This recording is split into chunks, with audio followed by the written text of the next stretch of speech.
Happy Wednesday. Hope your week is going well and the Lord is blessing you as you pursue Him in whatever way you're pursuing Him this week, whatever God has in store for you, or whatever He's kind of leading you toward this week. I hope this week has been one of connecting with the Lord and you are growing in your relationship with Jesus. There's really nothing more important in our lives. I'd love to recap what we talked about on Sunday, even though I didn't preach. It was great having Courtney get up and get to hear from her. And as she, I'm sure, studied long and hard through Second Thessalonians chapter 3, it was a blessing having her bring the word on Sunday.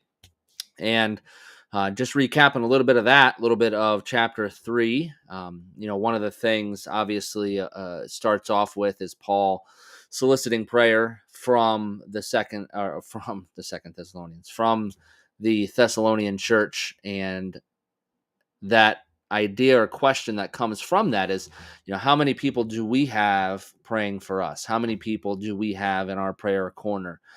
My experience is that many Christians live their whole lives without having a group of people that exist as their prayer team, as their prayer people they know they can bring something to, and they're not there for gossip. They're not there to pry for more information or to just get the juicy details or anything like that, but they legitimately and authentically just want to pray. And you can tell them things and trust they will take it to God in prayer and pray faithfully for things that you present to them. We should all have that. And I think if you read the epistles in the New Testament, you see Paul soliciting prayers from multiple different churches and from different people, which is wise. I mean, he was there offering counsel and advice and godly support. And in return, one of the things that he asks for is prayer, something they can do, something that benefits all of them as they seek the face of God on behalf of one another. Paul makes it clear he's praying for them, and he asks they pray for him as well in his pursuit of God and in the many trials that he endures and faces. And I believe that has great power in his ministry. I believe his ministry was what it was in a large part due to these churches praying for him. On behalf of him, he had open doors and things occur in his life, which I don't think would be possible if people weren't praying for him. So it's a big part of our lives. It should be a big part of our lives as we pursue God, to have people praying for us and with us. And so, if you're married, that should start in the home. You should be praying with your spouse. You should be praying with your kids. That should be a part of your natural daily rhythms that you're doing with your family, to pray with them, to pray for them, to that they would know, hey, if there's something going on, I should be the first one you come to pray for you. We should be in passionate prayer for one another, especially those closest to us. Again, my experience is husbands and wives find it awkward or difficult to pray together or pray for one another. And I think that's never healthy, certainly a work of the enemy to drive a wedge and make that awkward for some reason. Instead, like, to me, that's a very passionate way to grow in the intimacy of your marriage, is to pray for one another and with one another. So, and then with your kids as well. I mean, it's one of my favorite things in the world is hearing my kids pray, seeing how our faith has been handed to them, the way they view God, the things they pray for, the way they pray. It's encouraging for Jackie and I to see the way our kids pray already. And I mean, often their prayers are really, really good as they ask God for things, thank Him for things, and just simply the stuff they talk about in their prayers. It really shows that they view God as this person they can communicate with and talk to, and even joke around with in their prayers and things like that. It's, to me, is a huge blessing to see that, and I hope you experience that in your own life as well and in your own families. Another big thing that Courtney honed in on throughout the sermon was this idea of church discipline. And I know it seems like when you say that term, it definitely has a negative connotation. But I think of for myself, I consider myself, I think, to be a pretty disciplined person. When I add a new discipline to my life, I don't view that in a negative way. To me, I view it as a very positive thing. It's a healthy, helpful guardrail for my life. I need those. I need disciplines. After Twyla was born, I wasn't really going to the gym there for probably almost 2 months. That I certainly wasn't regular in the gym. It would only be very sporadic. And I think there was a solid month where I don't think I graced the door of the gym. And so that's one of my core disciplines. I've learned over the years, if I stop working out, if I stop exercising, all of my other disciplines seem to falter and fail because I'm not getting that core discipline. And it's one of my core disciplines. And as a person, there's just so much to do in any given week. There's so many ways and directions I could go. Without healthy disciplines, I really don't know how I would get half done of what I do get done, because I need those disciplines in my life. And I hope that you're a disciplined person as well. And so discipline should have a very positive connotation for us, knowing that it's what helps us stay within the guardrails, stay on the road toward Jesus. And church discipline is very similar. If you have taken membership course with us since I've been here, at least, um, you'll know toward the end, the very last session of our membership course, we teach on church discipline. And I think there's some really valuable pieces in there that it talks about. First and foremost, and Courtney hit on this, is the reality that church discipline, the entire goal is restoration. The goal of church discipline is to restore a brother or a sister who is sinning back into the fellowship. That is, from the very moment it begins, the whole process, that should be what the goal is. It should not be to rub someone's nose in their sin, or to make them feel bad, or to make them feel guilty, or to shame them. That should never be a part of the process. The process has as the end goal restoration. Now, if someone chooses to not take another step forward, then obviously you can't get to restoration. If they choose to stop in the middle of the process and not continue through the steps, then you can't force someone to the place of reconciliation or to restoration. That's not possible. And I think when we compromise and try to move the finish line up to wherever people are willing to go, that's why we have unhealthy churches. And so for us, we need to hold that line, hold that standard that says this is what is godly conduct, and this is what we expect from the people that we worship with. And if you want to worship with us, if you want to be a part of this family, this is what it means. My children know this. There are acceptable behaviors and there are unacceptable behaviors. And for the most part, I would say 90% of the time, our kids know when they're doing something wrong. Something as a parent, Jackie and I have talked about multiple times, is, we shouldn't spend our time or waste our breath telling them how what they just did was wrong, because 9 times out of 10, they know why what they did was wrong. To ask them to articulate that, and then to discipline them further from there, is to me a lot of times the starting point. And I think that is true often of us in church. When someone is in sin, in a place where we need to even start the process of church discipline, I would say 9 times out of 10, they know what they're doing is wrong. They know they're in sin. They know they're not walking with Jesus. And it's our job to lovingly confront that. Matthew 18 lays out a great way to start this. 1 Corinthians, Paul lays out a whole process for a church that was just allowing sin to run rampant without dealing with it. And we, through these different examples in other places in the New Testament, we have a structure set up there that teaches us how to ensure the purity of our family. And it is important that we have discipline. If my kids aren't disciplined, if I don't discipline them and help point them in the right direction, it's not good. Like Courtney talked about on Sunday, some of us have come across families where the kids have not been disciplined. And it's not fun. If you've ever encountered kids who were either never disciplined or poorly disciplined, then you understand how important discipline is.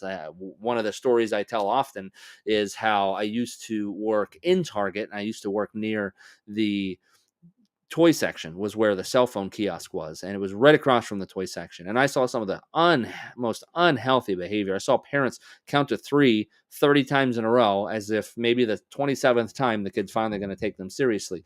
And then just these terrible disciplines that aren't disciplines. They're just, the parent would do stuff like that until they got so mad that they end up grabbing the kid and just dragging them away, or watching kids slap their parents in the face and all this crazy stuff.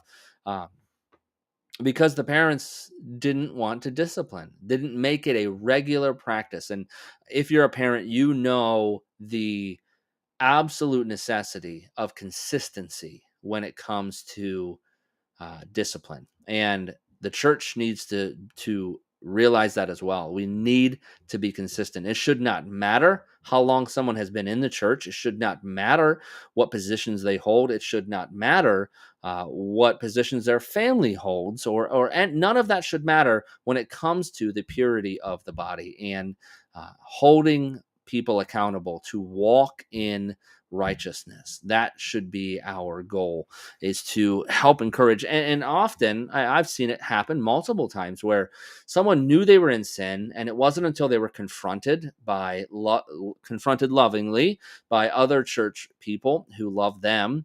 That things were brought into the light, that repentance was made, restoration happened.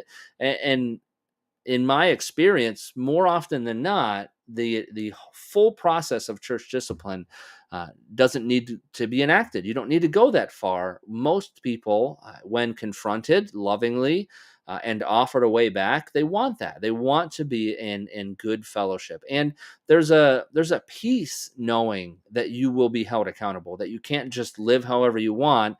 That there's no danger in that you could just slip into a lifestyle of sin and you won't be confronted. There should be a comfort in knowing, hey, if I do step into sin, if I start walking in my flesh, that those who love me in this family will say something. They'll get in my face and they'll lovingly confront that and say, this isn't conduct for someone who follows Jesus. And so I know our culture has kind of tried to teach us that you can't say those kind of things and it's none of your business, live and let live kind of thing. And that's just sin. It really is. And it's garbage.